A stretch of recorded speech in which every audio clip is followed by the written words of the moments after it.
16 सोमवारचे व्रत हे महादेवाच्या सर्वात कडक आणि प्रभावी व्रतांपैकी एक मानले जाते। हे व्रत श्रावण महिन्यातील पहिल्या सोमवारपासून सुरू करणे अत्यंत शुभ आणि फलदायी ठरते। या व्रताचे फळ पूर्णपणे मिळण्यासाठी खालील कडक नियमांचे पालन करणे आवश्यक आहे। मी पुढे सर्व नियम सांगणारच आहे, पण त्यापूर्वी आपला भाव ही खूप महत्त्वाचा आहे। आपण कोणत्या भावनेने भगवंताची सेवा करतोय हे खूप महत्त्वाचं आहे। असेच धार्मिक व्हिडिओ बघण्यासाठी आपल्या चॅनलला नक्की सबस्क्राइब करून ठेवा, कारण मी असेच व्हिडिओ तुमच्यापर्यंत वेळोवेळी शेअर करत असते। पूजेची निश्चित वेळ आणि स्थान एकच वेळ। 16ही सोमवारी पूजेची वेळ निश्चित असावी। जर तुम्ही पहिला सोमवार सकाळी केला असेल तर उर्वरित सर्व सोमवार सकाळीच करावेत। प्रदोष काळ संध्याकाळची वेळ या पूजेसाठी सर्वोत्तम मानला जातो, त्यामुळे सकाळी वेळ ठरवण्यापेक्षा संध्याकाळची वेळ ही परफेक्ट असते, कारण त्या टायमिंगला प्रदोष काळ असतो।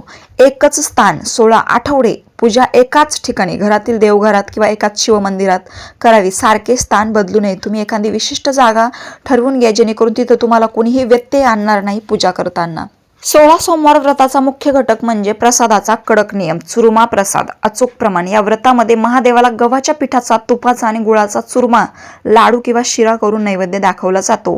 ही रेसिपी तुम्ही यूट्यूबवर चेक करू शकता। हा प्रसाद बनवताना त्याचे 3 समान भाग केले जातात। या भागांचे वाटप प्रसादाच्या 3 भागांपैकी 2 भाग मंदिरात आलेल्या भक्तांना किंवा गरजू लोकांना वाटायचे असतात आणि उरलेला 3रा भाग व्रती महिलेने, पुरुषाने, ज्याने कोणी व्रत केलं असेल त्यांनी स्वतः प्रसादाच्या रूपात खायचा असतो। कोणालाही देऊ नका, ही सर्वात महत्त्वाची गोष्ट आहे। आपण व्रत करतो, आपण चुकून आपल्या मुलाला देऊ किंवा आईला, कोणाला पण हे द्यायचं नाहीये। स्वतःच्या भागातील प्रसाद घरातील इतर सदस्यांना किंवा पती मुलांनाही देण्याचा नियम नाहीये।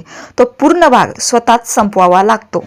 आहाराचे नियम आणि उपवास सोडणे। एकभुक्त राहणे। हा उपवास पूर्णपणे उपाशी राहून केला जातो नाही। संध्याकाळी महादेवाची पूजा आणि कथा झाल्यावर प्रसादाचा 3रा भाग खाऊन उपवास सोडला जातो।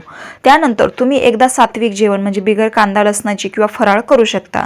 सैंधव मीठ। जेवणामध्ये साधे मीठ न वापरता केवळ सैंधव मीठ वापरावे। व्यसन आणि तामसिक आहार वर्ज्य। या 16 आठवड्यांच्या काळात मांसाहार, दारू, तंबाखू तसेच कांदा आणि लसूण खाणे पूर्णपणे बंद करावे लागते। मानसिक शुद्धता आणि ब्रह्मचर्य। ब्रह्मचर्य पालन। व्रत करणाऱ्या व्यक्तीने 16 सोमवार पूर्ण होईपर्यंत शारीरिक आणि मानसिक ब्रह्मचर्याचे कडक पालन करावे। तुम्हाला म्हणजे पूर्ण आठवडा म्हणजे 16 सोमवारचे जेवढे आठवडे आहेत तेवढे दिवस तुम्हाला हे नियम पाळायचे आहेत। तुम्ही वरून किती व्रत केले पण आतून तुमच्या मनात कपट असेल तर ते योग्य नाहीये। शारीरिक जर म्हणायचं झालं तर हे सर्वांना माहीतच आहे, परंतु मानसिक ब्रह्मचर्य पालन करायचं म्हटल्यानंतर ते तुम्ही वैचारिक पद्धतीने करू शकता। एकमेकांची निंदा, कोणाची चुगली करणे शास्त्रोक्त पद्धतीने एकदम चुकीचं सांगितलं गेलेलं आहे।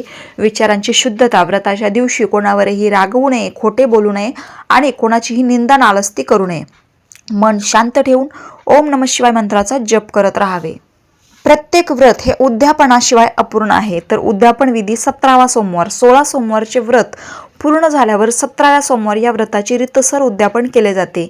इथे मी शॉर्ट माहिती दिलेली आहे, पण यावर मी डिटेल व्हिडिओ पण घेऊन येणार आहे की 16 सोमवारच्या व्रताचे उद्यापन नक्की करावे कसे, त्यासाठी चॅनलला नक्की सबस्क्राईब करून ठेवा।